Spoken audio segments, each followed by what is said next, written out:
मित्रांनो, आज आपण असाइनमेंट 3 जी आहे ती पाहणार आहोत. तर असाइनमेंट 3 मध्ये आपण काय करणार आहोत? तर आपल्याला सिंपल लिनियर रिग्रेशनचं एक मॉडेल आणि त्याचबरोबर पॉलिनॉमियल रिग्रेशन मॉडेल जे आहे ते फिट करायचं आहे. त्यासाठी आपल्याला सॅलरी पोझिशन डॉट CSV चा डेटा जो आहे तो प्रोव्हाइड केलेला आहे. आणि यामध्ये कोणतं मॉडेल जे आहे ते ॲक्युरेटली फिट होत आहे हे आपल्याला पाहायचं आहे. ओके. सिंपल लिनियर रिग्रेशन जे आहे त्यामध्ये आपल्याला एक स्ट्रेट लाईन जी आहे ती भेटत असते, ज्याचं इक्वेशन जे आहे ते y is equal to beta naught plus beta 1 x हे असते. पण इथे तुम्ही पाहू शकता की जे पॉइंट जे आहेत ते सगळे कॅप्चर्स याच्यातून होत नाहीत, कारण पॉइंट जे आहेत ते एका कर्व शेप मध्ये आहेत. त्यावेळी आपण पॉलिनॉमियल रिग्रेशन मॉडेल जे आहे ते यूज करत असतो, की ज्यामध्ये काही व्हेरिएबल जे आहेत ते क्रिएट केले जातात. जसं की तुम्ही इथं पाहू शकता, x1 च्या ऐवजी x1 च्या बरोबरच x1 स्क्वेअर हा सुद्धा व्हेरिएबल जो आहे तो इथं ऍड केलेला आहे. आणि इथे तुम्ही पाहू शकता की सगळे पॉइंट जे आहेत ते त्या लाईनने कॅप्चर केलेले आहेत. तर अशा वेळी ज्यावेळी आपल्याकडे पॉइंट जे आहेत ते एक स्ट्रेट लाईन मध्ये नसतात, किंवा लाईन जी आहे ती पूर्ण पॉइंट जर कॅप्चर करत नसेल, तर त्यावेळी आपण पॉलिनॉमियल रिग्रेशनचे मॉडेल जे आहे ते यूज करत असतो. ठीक आहे. तर आता आपण हे यूज करूया. तर सुरुवातीला नेहमीप्रमाणे आपल्याला काही पॅकेजेस जे आहेत ते इन्स्टॉल करावे लागतील.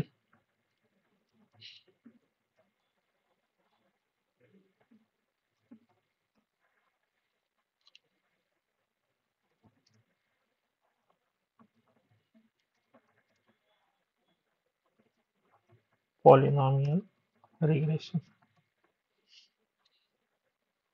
आपल्याला नेहमी लागणार import pandas pd, then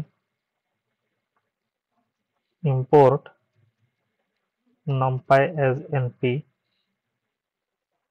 then import matplotlib dot pyplot as plt. त्याचबरोबर आपण scikit-learn मधून लिनियर रिग्रेशनच्या मॉडेल्स पण घेणार आहोत. From sklearn dot linear model import linear regression, then from sklearn dot, आता आपल्याला पॉलिनॉमियल फीचर्स बनवायचे आहेत, तर ते आपल्याला sklearnच्या प्री प्रोसेसिंग या सब पॅकेज मध्ये आपल्याला ते भेटत असतं. From sklearn dot pre processing import polynomial features. Okay. तर लक्ष ठेवायची गरज नाही, तुम्ही ज्यावेळी टॅब ज्यावेळी प्रेस करणार आहात त्यावेळी ते ऑटोमॅटिकली तिथं डिटेक्ट होणार आहे. From sklearn dot matrix import R2 score. Okay. तर बघा, आपल्याला जे रिक्वायर्ड पॅकेजेस जे आहेत ते आता आपण इथे इम्पोर्ट केलेले आहेत. आणि जे सब पॅकेजेस आहेत, ज्याप्रमाणे की लिनियर रिग्रेशन आपल्याला इथे लागणार आहे, पॉलिनॉमियल फीचर्स, त्याचबरोबर मॉडेल इव्हॅल्युएशन साठी आपल्याला R स्क्वेअर लागणार आहेत. तर ते सगळे आपण इथं इम्पोर्ट केलेले आहेत. आता आपला जो डेटा सेट आहे तो आपण लोड करूया. त्यासाठी df is equal to pd dot read CSV नावाची कमांड आपण यूज करणार आहे. आणि ऑलरेडी मी तो डेटा सेट जो आहे तो इथं अपलोड केलेला होता. तुम्ही होम या टॅब मध्ये गेल्यानंतर ना तुम्ही इथं पाहू शकता की इथं अपलोड जर आपण CSV ची फाईल केली तर ती इथे येते. आणि इथून डायरेक्टली आपण फक्त त्या फाईलचं नाव दिल्यानंतर पण तुम्हाला डॉट CSV जे आहे ते द्यावं लागणार आहे. आणि आपण अशा प्रकारे ती फाईल जी आहे ती इम्पोर्ट करू शकतो. हा डेटा सेट ऍक्च्युअल मध्ये इम्पोर्ट झाला की नाही हे कसं चेक करणार आहे? df डॉट हेडने काही रोज फक्त पाहूया. इथं बघा, इथं मी फक्त 2 रोज जे आहेत ते इथं सिलेक्ट केलेले आहेत. तर इथे तुम्ही पाहू शकता की आपला डेटा जो आहे तो सक्सेसफुली इम्पोर्ट झालेला आहे. आणि या डेटामध्ये आपल्याकडे 3 कॉलम्स आहेत आणि मल्टिपल रोज आहेत. आता इथे फक्त 2 का दिसत आहेत? कारण हेड 2 असं लिहिलेलं आहे मी. ठीक. आता आपण प्रिपेअर करूया डेटाला मॉडेलिंग साठी. एक्स जो असणार आहे तो आपला इंडिपेंडेंट व्हेरिएबल असणार आहे, जो की डीएफ लेवल्स, ठीक आहे. आणि वाय जो असणार आहे तो काय असणार आहे, आपली सॅलरी जी आहे ती त्यावरती डिपेंड असणार आहे.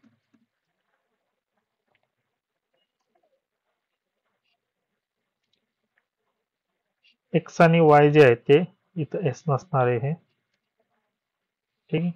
एक्स बघू शकता तुम्ही लेवल आहे आणि वाय मध्ये आपल्याकडे सॅलरीज आहे, ठीक आहे. रन करून पाहिलं तर आपल्याला हा डेटा सेट दिसत आहे. तर आपण आता सिंपल लिनियर रिग्रेशनचं मॉडेल अगोदर फिट करूया आणि त्याचा आर स्क्वेअर काय येतोय हे पाहूया. सिंपल लिनियर रिग्रेशनचं मॉडेल आता मी फिट करणार आहे. मॉडेल इज इक्वल टू कुठलं, तर लिनियर रिग्रेशन, हे म्हणजे आपलं सिंपल लिनियर रिग्रेशनचं मॉडेल. आणि त्यामध्ये फिट करतोय कुठला डेटा, एक्स आणि वायचा डेटा, ठीक आहे.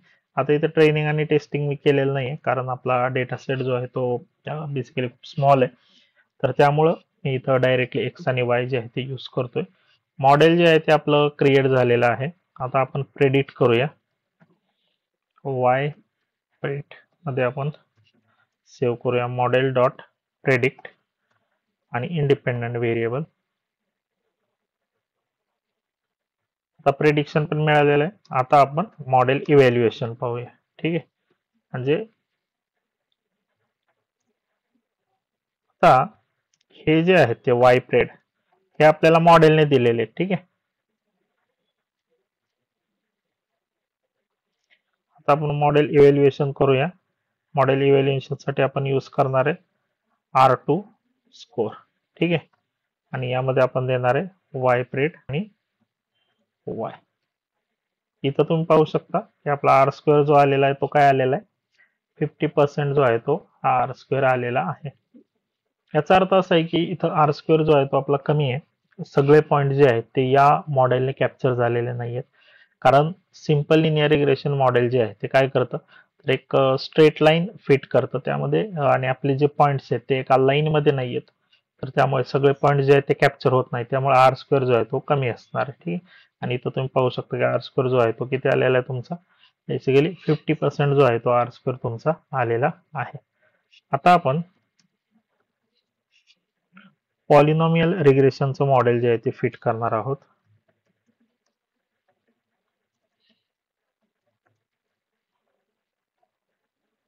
तर त्यासाठी आपल्याला फीचर जे आहेत ते क्रिएट करावे लागणार आहेत. जसं की तुम्ही इथं पाहिलेलं होतं की काही फीचर जे आहेत ते याच्यामध्ये ऍड केलेले होते. जसं की तुम्ही इथं पाहू शकता की X1 हा एक फीचर होता आणि त्या X1 स्क्वेअर जो आहे तो एक नवीन फीचर जो आहे तो ऍड केलेला आहे. आणि हे आपल्याला मॅन्युअली बनवण्याची गरज नाहीये. तर आपल्याकडे जे पॅकेज आहे तर ते पॅकेज जे आहे ते आपल्याला बनवून देणार आहे. तर आता इथे आपण पॉलिनॉमियल फीचर जे आहेत ते क्रिएट करणार आहोत. Create polynomial features.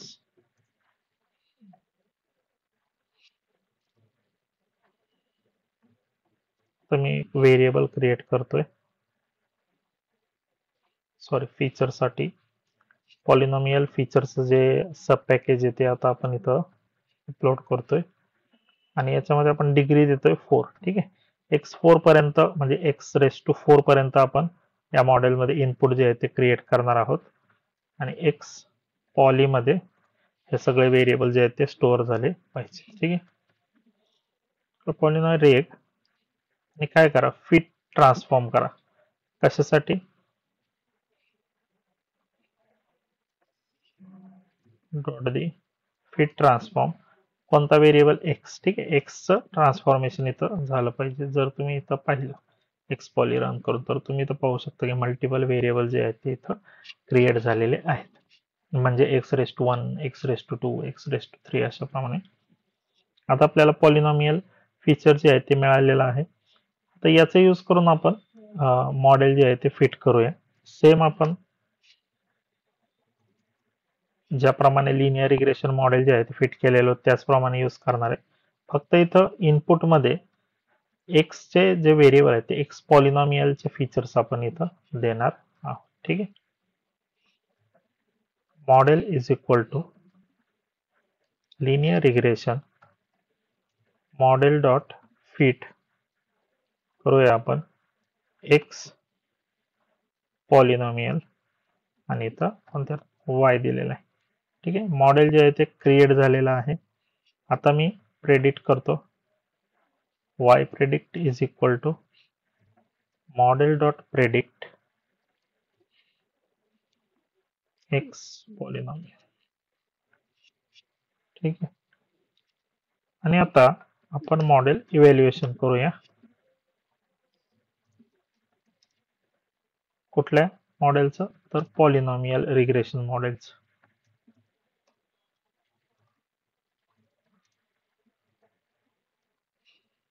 ठीक आहे. R2 स्कोर पाहूया. तर तो आहे y प्रेडिक्ट कॉमा y. तर इथं तुम्ही पाहू शकता की जो आर स्क्वेअर जो आहे तो काय आलेला आहे 99% आलेला आहे. म्हणजे आपल्या मॉडेलने जास्तीत जास्त पॉइंट जे आहेत ते कॅप्चर केलेले आहेत. म्हणजे जी लाईन जी आहे तर ती कशा प्रकारे बनलेली असेल तर ते असे कर्व शेप मध्ये बनलेले आहेत की जास्तीत जास्त पॉइंट जे आहेत ते त्याच्यातून कॅप्चर झालेले आहेत. म्हणून आपला आर स्क्वेअर जो आहे तो एक चांगला आलेला आहे. तर तुम्ही पाहू शकता आर स्क्वेअरचा स्कोर जो आहे तो किती आलेला आहे 0.99% जो आहे तो आपला आर स्क्वेअर जो आलेला आहे. ठीक आहे. तर अशा केसमध्ये आपण सिंपल लिनियर रिग्रेशनच्या ऐवजी पॉलिनॉमियल रिग्रेशन जे आहे ते यूज करू शकतो. आपण आता इथं प्लॉट करून बघूया. पीएलटी डॉट स्कॅटर आणि आपण आधी एक्स आणि वाय जे आहे ते प्लॉट करूया.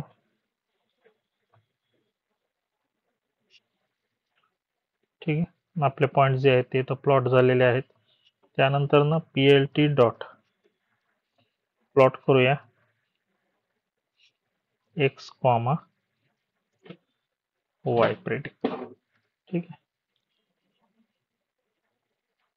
तर इथं तुम्ही पाहू शकता की पॉइंट जे आहेत ते आपले चांगल्या प्रकारे कॅप्चर्स इथं झालेले आहेत पॉलिनॉमियल रिग्रेशनने. ओके. तर अशा प्रकारे तुम्ही लिनियर रिग्रेशन मॉडेल त्याचबरोबर पॉलिनॉमियल रिग्रेशनचं मॉडेल जे आहे ते आपल्या डेटा सेटला फिट करू शकता. ओके.